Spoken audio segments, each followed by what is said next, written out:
Hey, welcome back. We're going to continue our discussion of numerical integration and from data. So we have here water flowing into a tank over a 24-hour period.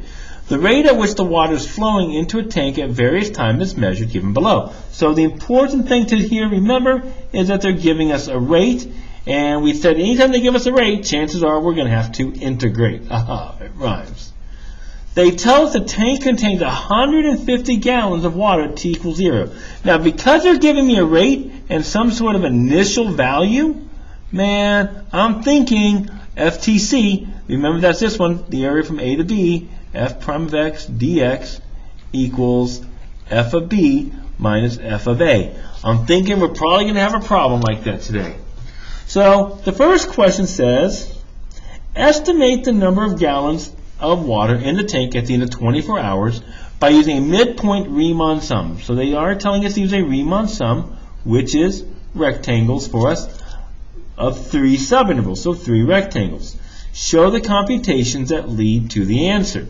So it's a Riemann sum.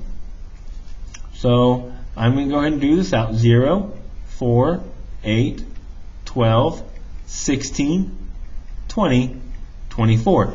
Now they want me to use midpoint Riemann sums. So there is no midpoint between 0 and 4. But I don't want that anyways, because if I did 0 and 4, count the number of rectangles. 1, 2, 3, 4, 5, 6. I get 6 rectangles. But they only want how many? 3. So an easy way to do it is if I take 24 minus 0 over 3, that tells me the width of each rectangle should be 8. So if that's true, my first rectangle goes from 0 to 8. The midpoint is 4, which has a height of 8.8. My second rectangle then would be from 8 to 16. It has a height of 8.9, just slightly higher. And my last rectangle goes from 16 to 24, and its midpoint is 20. Oh, it's terrible. Sorry, the 12, that should be 9.2 there. There we go. Sorry, the midpoint was 12. And between 16 and 24, the midpoint is 8, so down to about 8.1. There we go. And we want to estimate the number of gallons at the end of 24 hours. So this is an FTC problem right here. So what I'm going to set this up is between 0 and 24. This becomes R of t dt. I want you to write this down. That's going to equal f of 24 minus f of 0. So the first one right here, I have to now calculate this. I don't have a function, so they're asking me to use area. So I'm going to approximate my area here by looking at my Riemann sums. The first one is 8.8 times this base is 8 plus 9.2 times 8 plus 8.1 times 8. And if I use my calculator, I can solve that. 8.8 times 8 plus 9.2 times 8 plus 8.1 times 8. And that gives me 208.8. So right here, 208.8.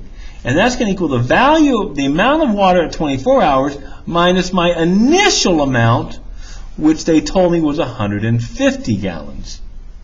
So if I add them up, my value, if I add 150 to that, we would get 358.8 gallons of water at the end of 24 hours. Now I know it's going to be gallons because I look at my volume, my units here. This is gallons per hour. This is hours. Those cancel. We're left with gallons right there. So how many points would this be worth? I would give you 2 points for your FTC, 1 point for the area, 1 point, and about 2 points for solving it. That's about a 5-point question. All right, the next question says, estimate the number of gallons of water at the end of 24 hours by using a trapezoid now of 3 subintervals. So it's the same idea here. So now we're going to use a trapezoid. 0, 8, 16, and 24. Now I still have the 4, the 12, and the 20 in there, but I want 3 subintervals, so we know that each one has to be 8 wide. So when I draw my trapezoid, now I'm going to use both sides.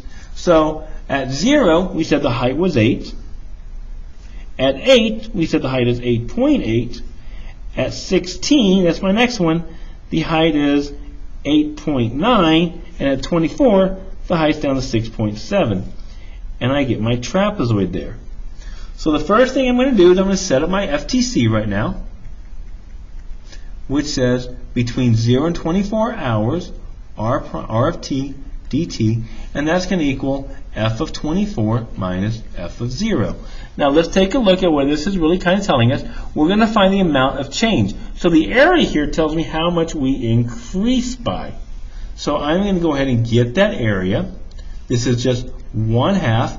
Base 1 plus base 2, 8 plus 8.8 is 16.8 times 8 plus 1/2, oops, that's a tougher one.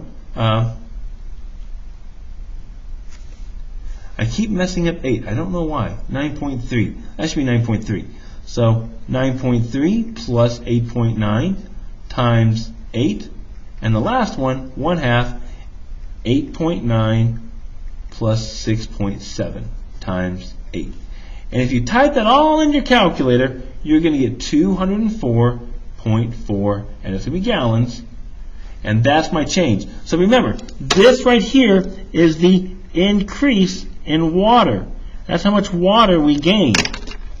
So it's 204.4 equals f of 24 minus the initial amount, which was 150.